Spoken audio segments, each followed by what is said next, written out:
ಸಂಸತ್ನಲ್ಲಿ ವಕ್ಫ್ ತಿದ್ದುಪಡಿ bill ಅಂಗೀಕಾರದ effect ಜೋರಾಗ್ತಾ ಇದೆ. ಇಲ್ಲಿ ಬಿಲ್ ಪಾಸ್ ಆದಂಥ ಕೆಲವೇ ಗಂಟೆಗಳಲ್ಲಿ 50 ಮಂದಿ ಬಿಜೆಪಿಗೆ ಸೇರ್ಪಡೆಯಾಗಿದ್ದಾರೆ.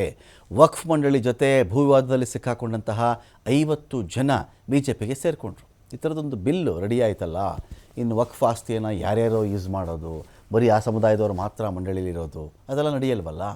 ರಾಷ್ಟ್ರಪತಿಗಳ ಅಂಗೀಕಾರ ಬಿದ್ದರೆ ಮುಗಿದು ಹೋಯ್ತು. ಅದಕ್ಕೆ ಅವಾಗೇನಾಗುತ್ತೆ, ಬೇರೆ ಸಮುದಾಯದವರು ಬರಬೇಕಾಗತ್ತೆ, ಒಂದು ಆಡಿಟ್ ಅಂತ ನಡೆಯುತ್ತೆ. ಈ ಆಸ್ತಿ ಪಾಸ್ತಿ ಲೆಕ್ಕಾಚಾರ, ಹಣ ಖರ್ಚು ವೆಚ್ಚ ಇದೇನು ಮಾಡ್ಕೊಂಡಿದ್ದಾರೆ ಎಲ್ಲ ಕೂಡ ಲೆಕ್ಕಾಚಾರ ಸಿಕ್ಕಿಬಿಡುತ್ತಲ್ಲ.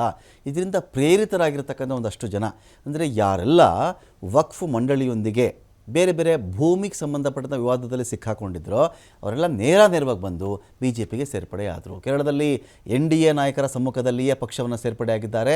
ತಮ್ಮ ಭೂಮಿ ಮೇಲಿನ ಹಕ್ಕನ್ನು ಪಡೆಯುವವರೆಗೂ NDAಗೆ ನಾವು ನೆರವನ್ನು ಕೊಡ್ತೀವಿ. ಪಕ್ಷದ ಪ್ರಾಥಮಿಕ ಸದಸ್ಯತ್ವವನ್ನು ಪಡೆದವರಿಗೆ ಮುಖಂಡರು ಅಂತ ಒಂದು ಭರವಸೆಯನ್ನು ಕೊಟ್ಟಿದ್ದಾರೆ. ಕಳೆದ 174 ದಿನಗಳು ಅಲ್ಲಿಂದ ಆಸ್ತಿಯ ಮೇಲಿನ ಹಕ್ಕುಗಳಿಗಾಗಿ ಪ್ರತಿಭಟನೆ ನಡೀತಾ ಇತ್ತು. ಈ ಭೂಮಿ ಮೇಲೆ ವಕ್ಫ್ ಮಂಡಳಿ ತನ್ನ ಹಕ್ಕನ್ನು ಸಾಧಿಸಿದೆ.